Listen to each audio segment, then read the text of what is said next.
Mini episode 1089 of the FDH Lounge is brought to you by Sportsology, delivering unconventional columns and webcasts about sports, TV, music, movies, and more. Follow them on the web at sportsology.com. The FDH Lounge. You want to schedule your life around it. A long time ago, on a gloomy, wet Cleveland spring night, two men stand alone amidst the late-night drizzle.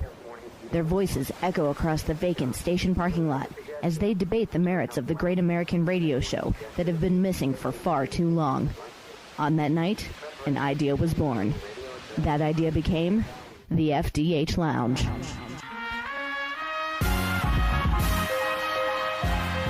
Welcome to the FDH Lounge. Welcome to FDH Lounge mini episode 1089. I'm FDH Managing Partner Rick Morris here with our 2018-19 NFL Championship Sunday preview.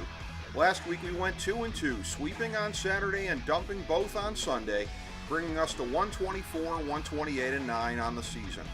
We've said every year on the show that Super Bowl Sunday is the day for the casual fans, but Championship Sunday is for the true blue diehard fans, and this year epitomizes that reality. These games should be outstanding. They're both rematches of epic regular season contests, and it was harder than usual to get a read on what might happen. In the opener, the Battle of the Shawns unfolds in the Mercedes-Benz Superdome. The Rams started the week getting 3.5, but are down to the cliche road field goal. The total opened at 57, but is down to 56.5. LA was third in our final power rankings. New Orleans was first. LA was 25th in our strength of schedule index. New Orleans was 20th. LA was third in our impressiveness of victories index. New Orleans led the league. LA was second in DVOA. New Orleans was fourth. LA was second in offensive DVOA and second in offensive yards. New Orleans was fourth and eighth, respectively. LA was fifth in passing yards. New Orleans was 12th. LA was third in rushing yards. New Orleans was seventh. LA was 19th in defensive DVOA and 19th in defensive yards. New Orleans was 11th and 14th, respectively. LA was 14th in defensive passing yards. New Orleans was 29th. LA was 23rd in defensive rushing yards. New Orleans was second. LA was 17th in special teams DVOA. New Orleans was 9th.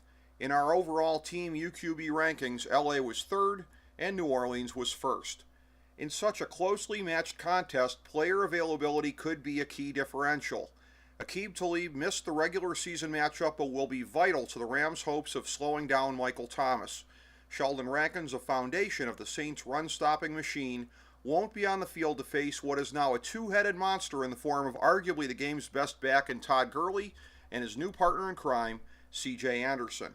A further dive inside the numbers shows the Saints' fifth in red zone touchdown conversions with the Rams' 18th, and the Saints leading the league in time of possession per drive with the Rams' 17th.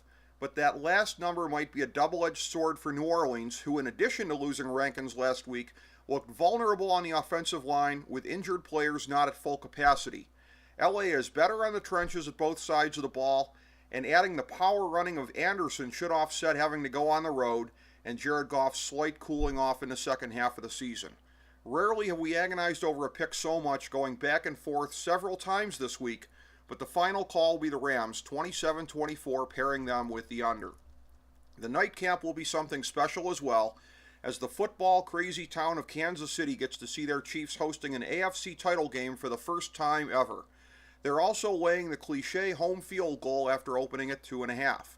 And it's not just the spread that is weirdly close to the NFC title game, notwithstanding the fact that one will be climate controlled and the other in the snow and the wind and the cold, but the total as well, 56 having opened at 57.5. New England was 7th in our final power rankings, KC was 4th. New England was 24th in our strength of schedule index, KC was 27th. New England was tied for 8th in our impressiveness of victories index, KC was 7th. New England was 7th in DVOA, KC was 1st. New England was 5th in offensive DVOA and 5th in offensive yards, KC was 1st and 1st respectively. New England was 8th in passing yards, KC was 3rd. New England was 5th in rushing yards, KC was 16th. New England was 16th in defensive DVOA and 21st in defensive yards, KC was 26th and 31st respectively. New England was 22nd in defensive passing yards, KC was 31st. New England was 11th in defensive rushing yards, KC was 27th. New England was 16th in special teams DVOA, KC was 2nd. In our overall team UQB rankings, New England was 7th, KC was 5th. The Chiefs' offense was the 5th best in DVOA history, notwithstanding cutting their woman-beating franchise back Kareem Hunt midway through. The worse the weather, the less this will matter, though, and the more that the Chiefs will have to pay a price for the terrible rushing defense matching up with Sony Michel, James White, and company. But in this game also, player availability will be huge. It's a drop-off from Hunt to Damian Williams, although the latter is actually averaging a half yard more per carry in a much smaller sample size. But the return of Sammy Watkins from injury feels like it could take Kansas City to another level offensively against a secondary that is less leaky than a year ago, but still not great. Ironically, on a day that the Saints will also be going on Championship Sunday, Watkins seems like he could be reminiscent of Reggie Bush in 2009. Hugely talented and touted players whose pro careers have not yet lived up to the hype, but who got it done on the big stage. If he goes off, he'll stretch the Patriots past the breaking point defensively in keeping the weapons cache under control, and it says here that he will, keying a 34-27 win that we're pairing with the over.